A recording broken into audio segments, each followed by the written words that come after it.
right, welcome everybody. We are back at Cambridge Veterinary Services with Dr. Luke and Emily, who has Cypress. And we don't have Cypress in the room today because I don't think Cypress would like to be closed in the room with a male cameraman and a male veterinarian. We're still working on those issues. So what we're going to do today, for anybody who joined us last week or last time, you'll know, we're talking about Cypress, who has some anxiety and some fear. Emily, do you want to just give us like the 30-second recap on who Cypress is?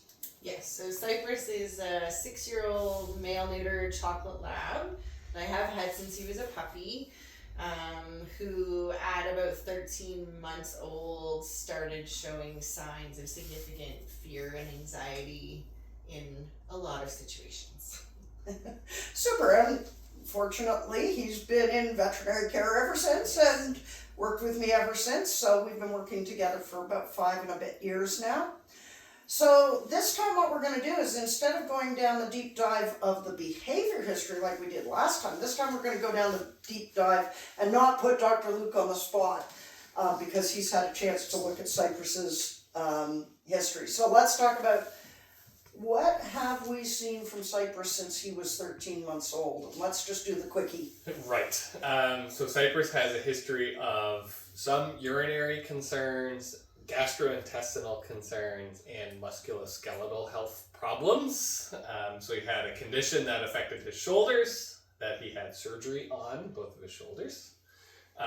He had an internal medicine workup for a few problems, GI problems and urinary concerns kind of together. And at that time it was identified that he only had one kidney.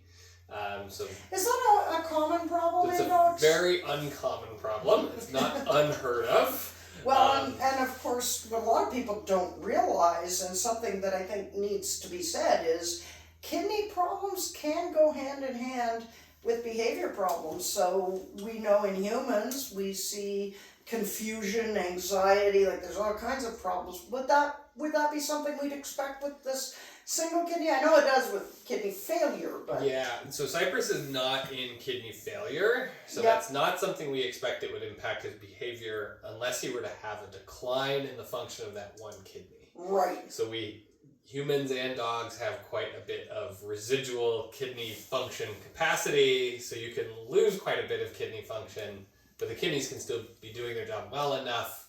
You wouldn't expect signs of illness that would impact them, obviously physically or mentally, but if those values start to really creep up, that can start to impact their cognition as well.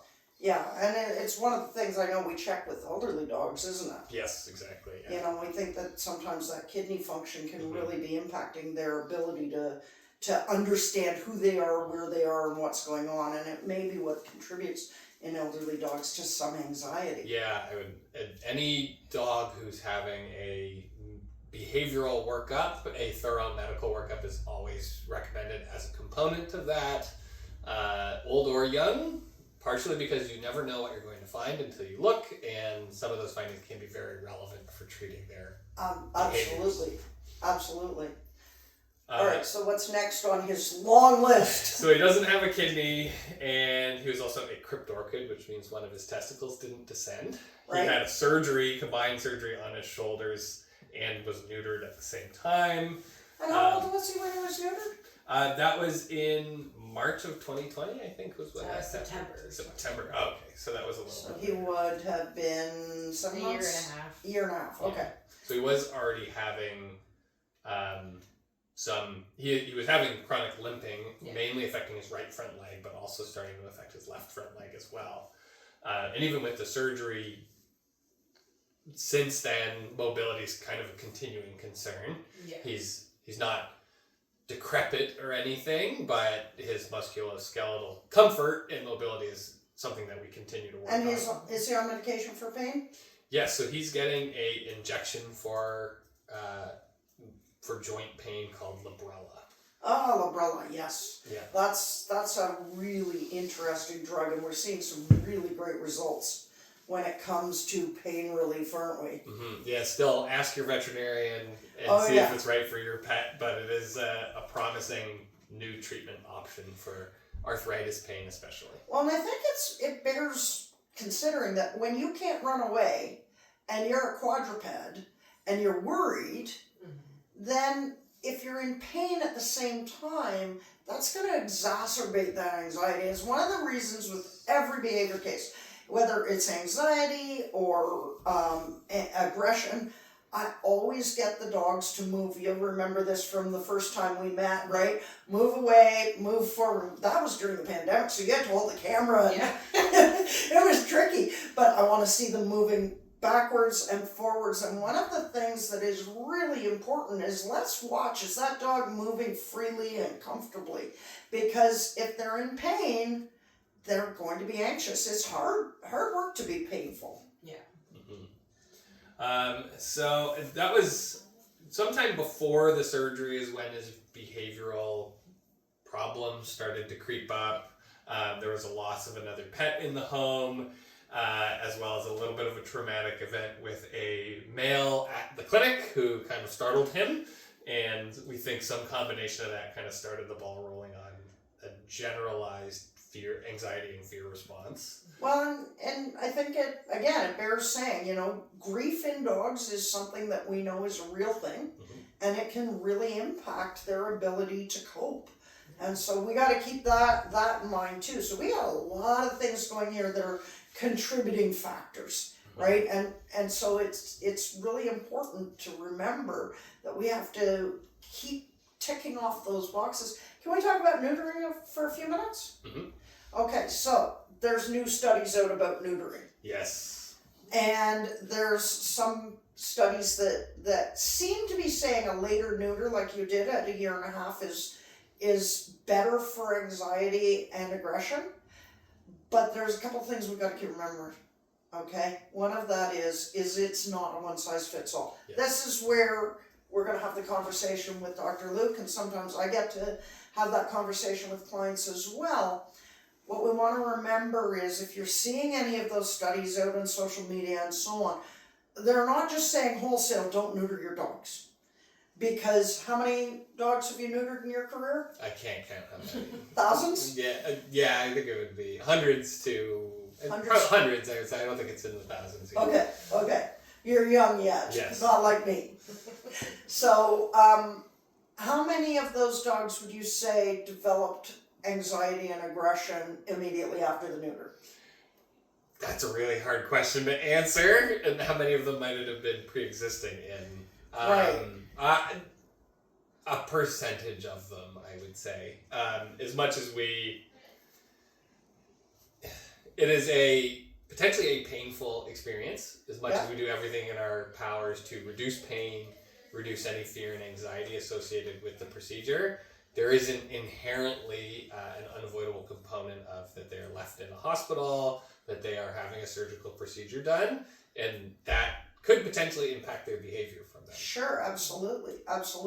So I just want to raise my hand as the non-veterinarian in the room and say, pain relief. It's so important. Do you want to talk about kind of what the gold standard of pain relief is for a neuter now? So pain medication given preoperatively with their sedatives, then pain, often a local anesthetic, so a nerve block given, a nerve blocking agent like lidocaine given both into the scrotum and into the area of the skin incision. Right. And then pain medication post-operatively and to go home afterwards as well. So what would you tell the clients who say to you, oh yeah, my dog went home after his neuter and he wanted to run around and he was really, really happy. Should they stop their pain meds? No. Because that's what I that see means in hopefully classes. the pain medications are working. Right, so we don't stop the meds. No. And this is something I really want my clients to know is what do you want your clients to do when you prescribe medication? Is give the medications that we prescribe for as long as we prescribe them. We've generally have done a risk-benefit analysis for you, and hopefully you were involved in that decision making, but you should give the medications as they're prescribed. So what should a family do? Because I often get, and I know my husband John, who teaches puppy class and obedience class, we often get questions from clients and they're saying, I don't think he's in pain anymore. Should I stop? So my answer is always phone the vet. But let's get the veterinary answer. What do you want us to do if somebody says, I don't think he needs it anymore? What should they do? I think they should talk to their veterinarian, because animals do not typically report pain in a way that we can recognize easily. Even veterinarians and technicians who are trained to recognize those signs. Some animals are very stoic, and some of those signs are extremely subtle and may not be recognized. So again, assuming it's a healthy patient, I often err on the side of more pain control is better. We're not typically using large amounts of opioids where we're concerned about this is going to be psychoactive and addictive or anything like that. Now, is your staff too busy to answer the phone and talk to them about the meds? We answer questions like that all the time. Right. So I wish I could get you can I take that clip and play it in my lobby? Because the one thing I hear all the time is, oh, they're so busy at the vet clinic. Mm-hmm. Now, I do want to put in the word I'm busy too, Mm-hmm. and I can't answer the question, but I want our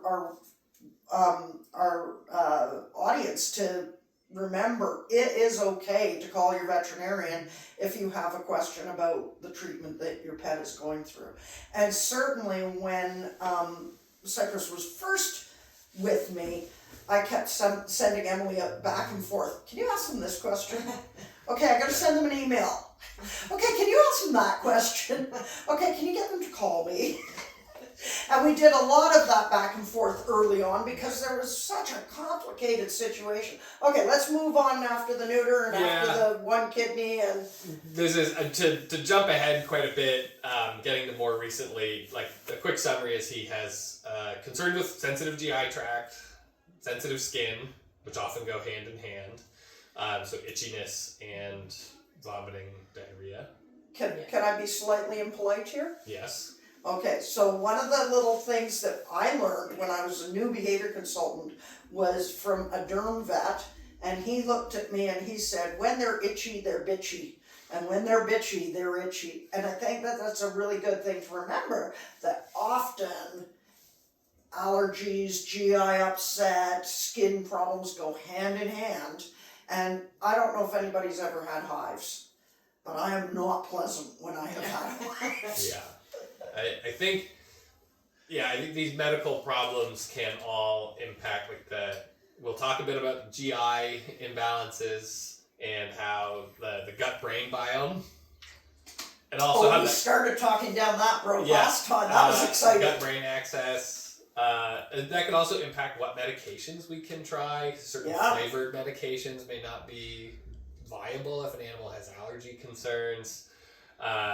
The same is true with sensitive skin. Yes, if they're itchy, they're going to be uncomfortable and irritable. Cypress's only one kidney means we have to be careful preserving its remaining function, and we may have to reduce the dose of certain medications.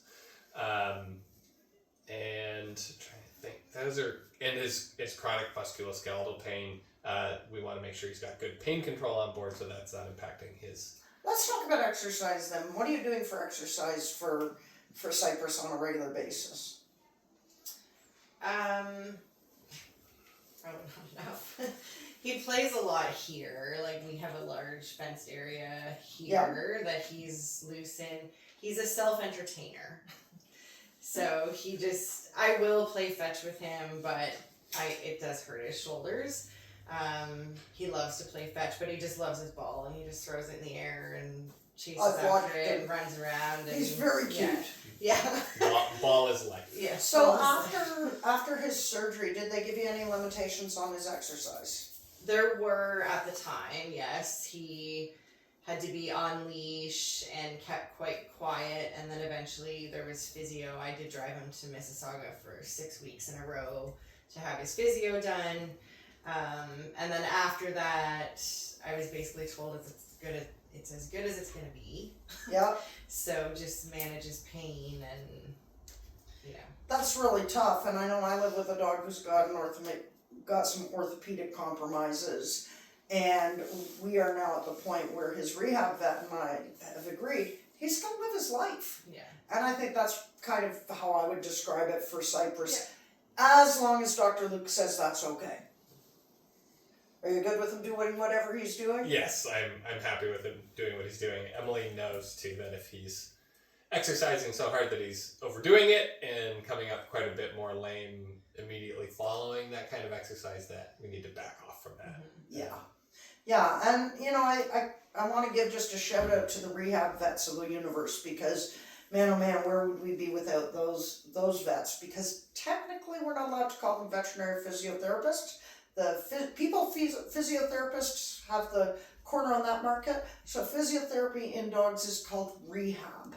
And so there are a number of really good rehabbers locally. I go to Gilmore Animal Hospital with my pets.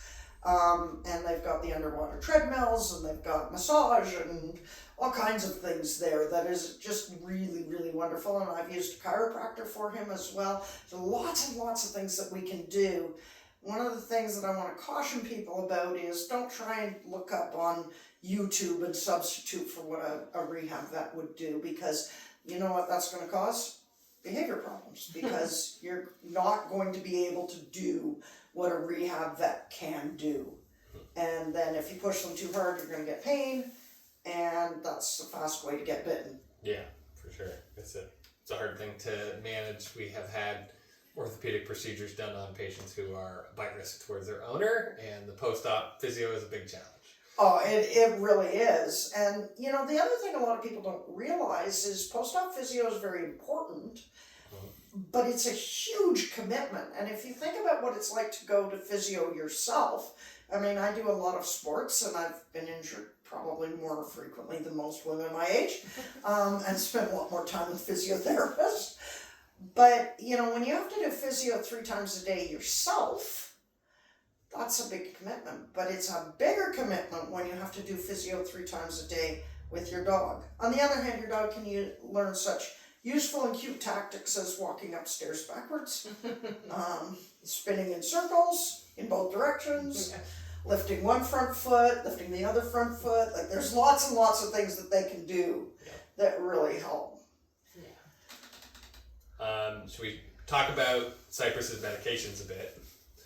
So Cypress currently gets Clomicalm, right? Yes. That's an everyday medication, so it's a chronic medication that is intended to help with anxiety and fear response. He also has gotten some gabapentin here and there. Is that mainly for pain, or is that mainly for sedation? He does take it daily now, and it is for pain, Gabapentin is a pain medication which can also be given at higher doses because it can have some sedating effects, which can be helpful if we think they're going to be in a fear-inducing situation, like going to the vet. And it has some mild anxiolytic effects as well. Exactly. So anxiolytic means that it decreases anxiety. We have tried alprazolam for him in the past, which is in the same family as Valium. And it is also a as-needed medication. There's a lot of... It tends to be kind of mild, its effects, and if used a lot, its effects can become even more diminished as animals build a tolerance to it. We don't use it anymore. How did it work when he was on it? Did not. Yeah. Sorry? It didn't. Didn't do It much. didn't, okay. Yeah. And we've at that point, the option would be we don't abandon... We would like to have medications to potentially use on an as-needed basis. So in anticipation of we're going to go through training sessions, we're going to be knowingly exposing him to some of his triggers, or we are going to be in a situation where we just can't control what he's being exposed to, like going to the cottage with a lot of family members, and that can be something that's triggering for him. So we're going to consider either increasing the dose of alprazolam, or I think we're going to try another medication called clonidine, which Sue had mentioned. I was already thinking about it, actually. It's one of the meds I'm familiar with. So clonidine can be used as needed to really kind of suppress or delay that strong fight or flight response. The adrenaline rush that comes with being in a fearful situation. Right. It's very important that it be given well in advance of that, as if they're already worked up, it's not going to do anything. Well, and one of the things that I like to do is take a normal day that is just straight normal. We're at home, we're having a nice, easy day, and that's the day that I like to see a medication trial. Yes. And I wouldn't do it here where he ends up spending days in a kennel with his brother, because if he's in a kennel with his brother and his brother decides he's going to jump up and woof at something, or that could really impact how it feels to us. So we want you're having a day at home, you're wearing your fuzzy bunny slippers, you're watching TV and putting your feet up. We want a low-key, normal home day where you know what his responses would ordinarily be, and then what you can do is, I'd like to see if we can't do the medication trial then. And often what happens when I'm not working in clinic, but when I'm seeing clients in my training hall, is the vet will tell me what to look for, send the client home with the medication, the client will tell me, and then I will talk to the vet and the client will talk to the vet, so that we're both giving our impression of what we've seen. And that can really give us more information. For sure. I definitely like having the trainer assessment of how the medications are working. It can be really hard to judge success or failure of a treatment medication, just flat out. It can be really hard to tell how well it's working. So here's the question that a lot of my clients have. Why do we want to do a medication trial where there's nothing going on?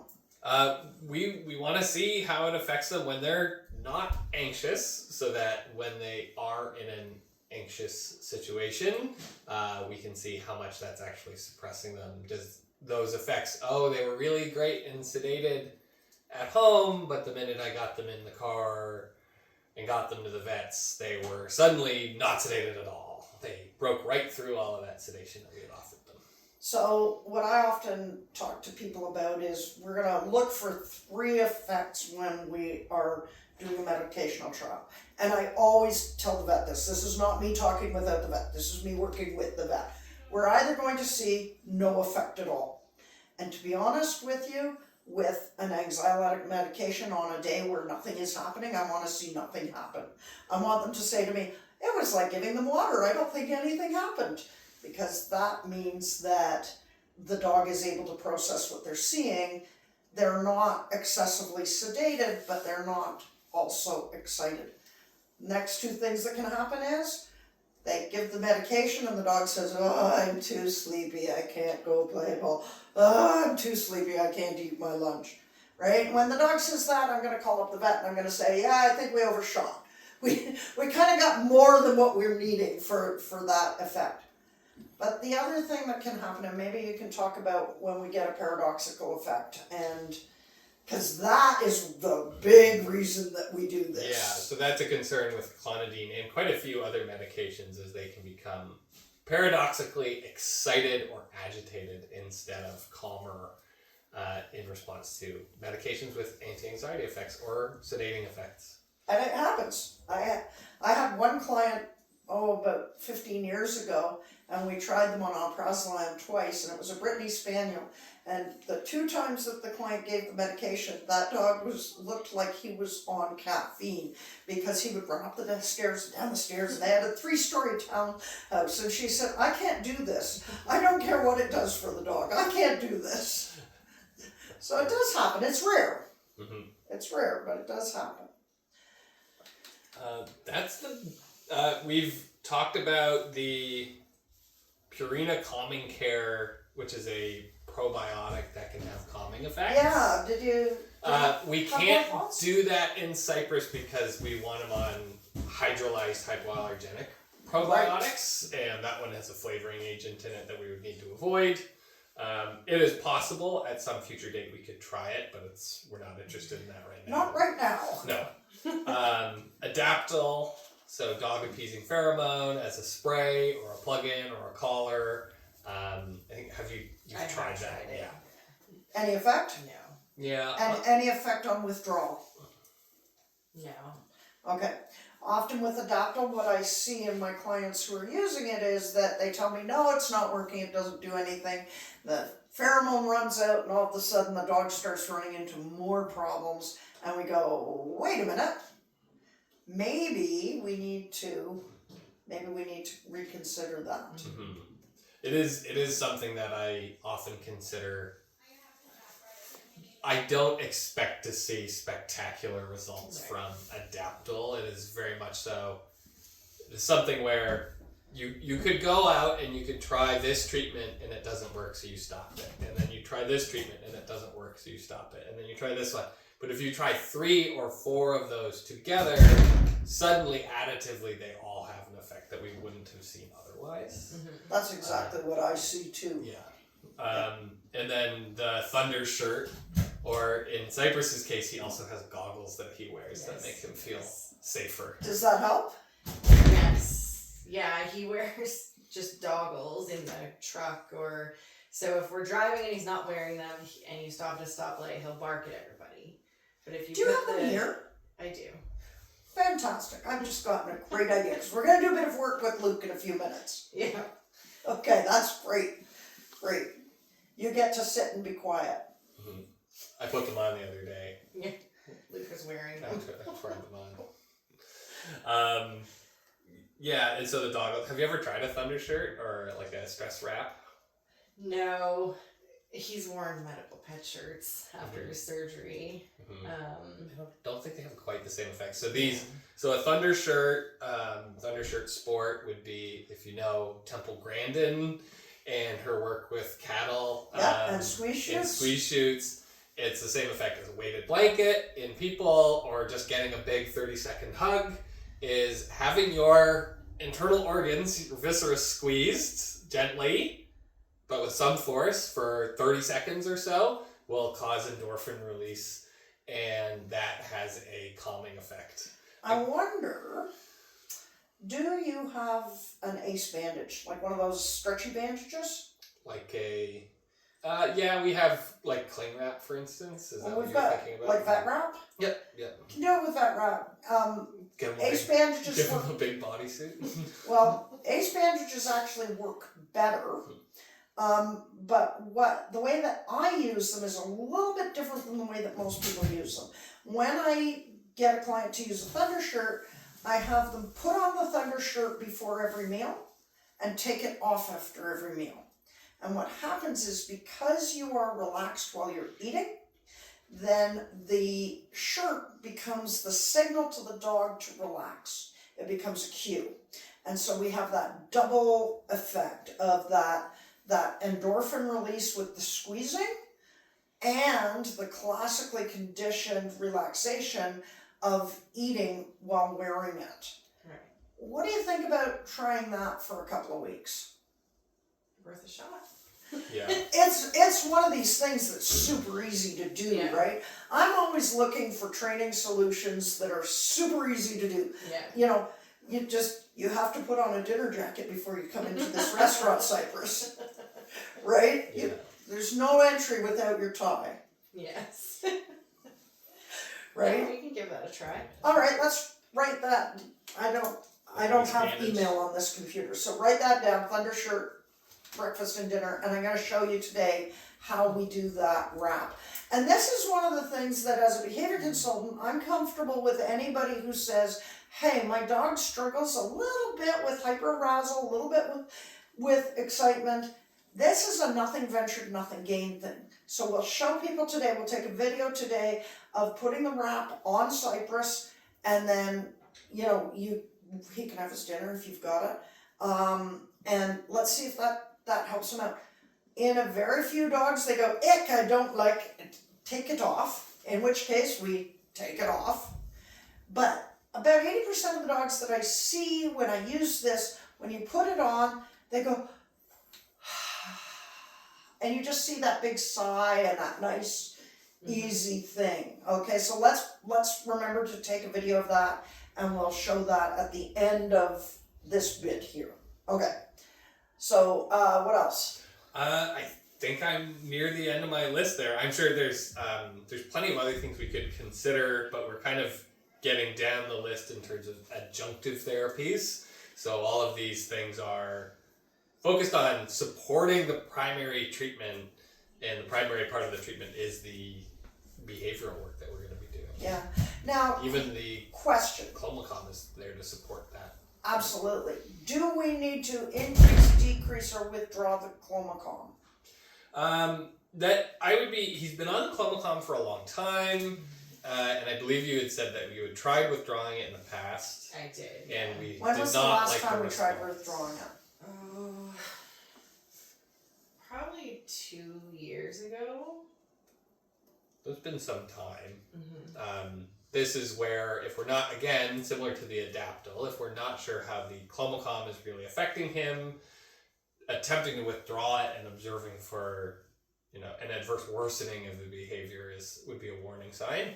Mm-hmm. And a lack of any, a failure to see any change might be a sign that the Clomicon was not doing as much as we had hoped. Right. So, generally, would you say that his progress in the last couple of months has been kind of stalled out? Are we making any progress with him? I don't feel that we are, no. There's been changes in his home environment, like the external home environment that I can't control. Construction Construction on the road. And things like that have, I guess I've tried to shelter him from it by bringing him here more. He didn't always come with me every day, but now he does. Right. And I'm trying to control what I can of his environment. But it has definitely caused things to go pretty backwards. So that would speak to me to not withdrawing it at this point. Just because you've got a lot of other stresses coming on. This might be the time to try the Clonidine. Yeah, I think that's reasonable. I agree. If he's got, Emily had spoken to me about, he will seem to make progress in one area of his anxiety, like with me, for instance. But then something else scary will happen, like construction on the road, and he'll seem to have a setback in all areas, and he'll become, much more fearful in a new situation. Plus, the old situations get a little worse too. And I don't want anybody to think that I don't like Cypress or whatever, but, or that I want to say anything bad about his breeding or his breeder, but there is something genetically underneath all of this. So he has got a lot of health problems that are very abnormal in Labrador Retrievers. I mean, I often recommend Labs to families because they're usually a relatively healthy breed. They got some problems with hip dysplasias, and there's some lines that have some degenerative retinal, progressive retinal atrophy. They sometimes get heart conditions, they sometimes get seizures, but... You're not making them sound that healthy. They are generally pretty healthy dogs. You compare that to my breed, I have German Shepherds. Every breed German Shepherds have the longest list, I think. Right. Every breed has its list of predispositions, but generally Labs are pretty healthy dogs. Yeah, and so what we've got to understand is, as a population, Labradors are healthy, really healthy dogs. As an individual, Cypress has a lot going on.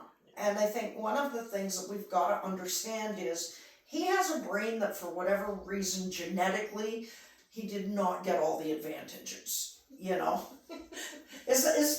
that a nice way of saying it? Absolutely. And, I think it's important to understand that when we're breeding dogs, you get 8 dogs in a litter. John and I, 8 is the average. John and I have 2 German Shepherds that are half brother and half sister. His German Shepherd is physically just a machine. She is the nicest, healthiest German Shepherd I have ever seen. My German Shepherd had bad knees. They're half brother and sister. So the genetics are very, very close. They have the same sire. And their mothers are full sisters. So, I got a dog from the same breeder, knowing they were half brother and sister, because I thought, gosh, we've got German Shepherds who are really, really healthy. I like this. And he got bad knees, and that was just how he was born. So I don't want people to think that purchasing a purebred dog, or even an intentionally mixed breed dogs, so we're seeing more and more of that, and some of them are lovely, lovely pets, right?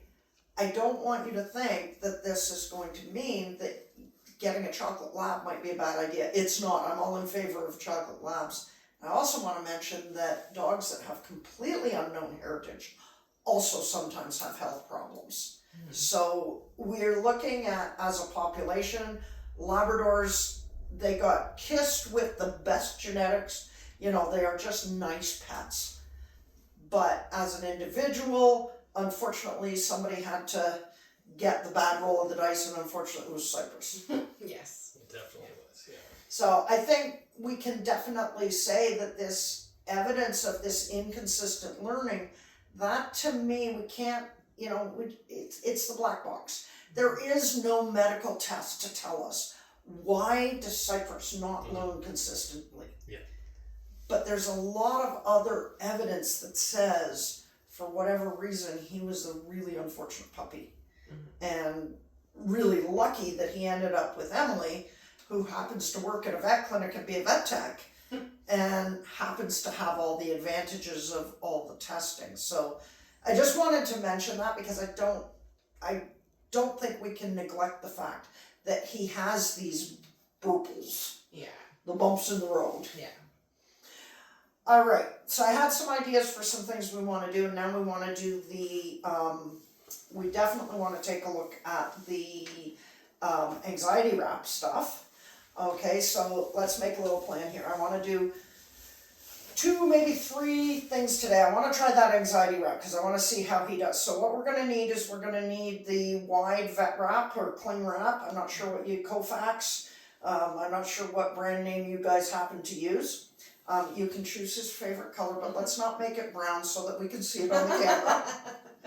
Okay, and we're going to set up the camera, and we're going to excuse our cameraman and excuse our veterinarian, and you and I are just going to do that. So we'll take, it's like 2 minutes to do this, Right. and we'll see what it does for him.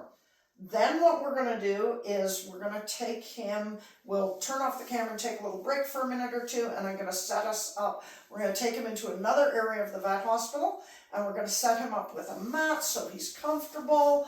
And then what we're going to do is we're going to give you a chair. We're going to set up the camera so that everything is all set up and ready. And then when we hit play, what we're going to do is we're going to bring Luke in. You're going to sit still. And what I want you to do is I want you to lounge. Okay, yeah, that's what I was picturing. Yeah. Yeah. I want you to lounge and relax, and I want you to have your cell phone. Okay. Okay, because what do dogs know? They know, oh, well, when I'm on my cell phone, I'm not a threat. I'm not going to jump up and jump out of my skin. Then what we're going to do is we're going to take Cypress and we're going to bring him in, and he's going to do a downstay. Now, we may have him doing the downstay and have you come into a chair. And what I want to do is see if we can move the chair closer over a little bit of time. So we'll see how it goes. We're going to do downstay with lots of Treatos, and let's see how that looks. Okay, sound like a plan? Sounds good. Let's hit pause. Okay, so we got Cypress in here. Cypress is not real happy about me being in here. So let's just get this good. All right, so what I'm gonna do is I'm gonna scoot one of these chairs around and yeah. So one of the things that we're finding now as we work with dogs with anxiety problems is that if we narrate what we're doing, they can learn to anticipate what's coming. And so what I always tell people is think about talking to a toddler. Okay, if we're talking to like a kid who's maybe a year old or a little less than that, and we're going to say to them, well, you know what, we're at the grocery store, we're going to buy groceries today. What do you think we should buy? Should we buy some cereal? Yeah, let's buy some cereal today, and I think we're going to buy some apples, and we're going to buy some ketchup, and we're going to buy some milk and some eggs. And this is how children learn how to name their environment. We can do the same thing with dogs, and we're now relatively certain that dogs understand language better than we thought we did. Now, the other thing that I like to do with a dog like Cypress is see if we can get him to turn around to face you. So just stand up and take a step that way. I don't know if I'm on camera or not. And then call him to come back to you so that you get him to go front, so that when you go sit down again, he follows instead of... Cypress. Yep. There you go. Now, feet facing you. There you go. Now, I want to point out the things that tell me that Cypress is concerned. His tail was tucked, and he keeps checking back with me. But what I like to get a dog who's anxious to do is break eye contact with the thing that they're worried about. Okay? Now, ask him if he will stand up for us. Cypress, stand. Good. Notice that he's got his legs off balance. So now he's standing square. When he's standing square, we're a little bit more confident. But even though he is standing square, he's got a little bit more weight on his back end than his front end. Yeah, let him smell that. Yeah. And what we're going to do is we're going to tell him, we're going to put a wrap on you. So what I want you to do is drop your leash, because I don't think he's going to do anything. I want you to start to unroll that wrap and let him see you unroll about that much of it. Okay? Now identify the sound of the truck outside. Now you're going to put your hands right between his shoulders. Good boy. Good. And you're going to make your anchor hand between his shoulders for the wrap. So you're going to put that wrap underneath there. You're going to go over his shoulder and between his front legs. So over the front, Okay, puppy. to the front of him. Yep. Here. There you go. And you're going to pick it up, yeah, right there. Right. Now what you're going to do is you're going to glue it, and this is the nice thing about Kofax, and you're going to now go around and under that leg that's on your side, and look at his tail coming up, and go between his front legs. There you go. And make it fairly snug. Got a shirt on? There you go. Good boy. Now, there is another version of this wrap that goes down over his abdominal area. So, more caudal towards his tail. We're not going to put that one on tonight. We're just going to do this, and I want you to feed. Now, what I want you to notice is he's now leaning more towards me than towards you. But look how he is. His tail is slightly up. Okay, and this tells me that this is probably a good intervention for him. So I want you to do this. I like using an ace bandage like you would use on a sprained ankle. Right. Because you can reuse it over and over again. You're going to get at most 2 uses out of everything of this. And this is my little piece of magic here. And I want you to notice how now he is less suspicious of me. And isn't that wild? Yeah. Now, we are not 100% sure why this works. But as Dr. Luke was saying, it puts that little bit of endorphin release. And this is something that people can do at home. And now he's like, oh yeah, I can take a look at Sue.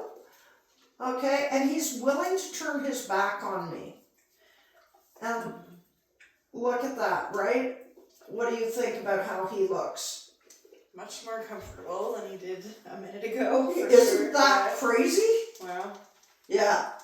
So for anybody who's watching this, if you've got a dog who's anxious, putting an anxiety wrap on a dog like this, it's one of these, it can't hurt, it might help. Now, the interesting thing is it doesn't work if we leave them in it all day.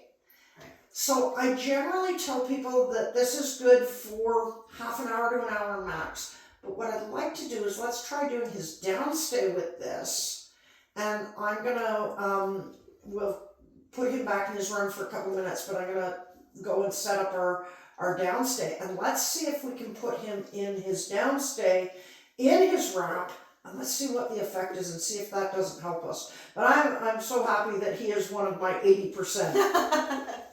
Make makes me look good. Good job, Cypress. Well done. Good boy. Now I'm going to very slowly and quietly step up. I don't want to freak him out, and then I'm going to turn off the video. Well done.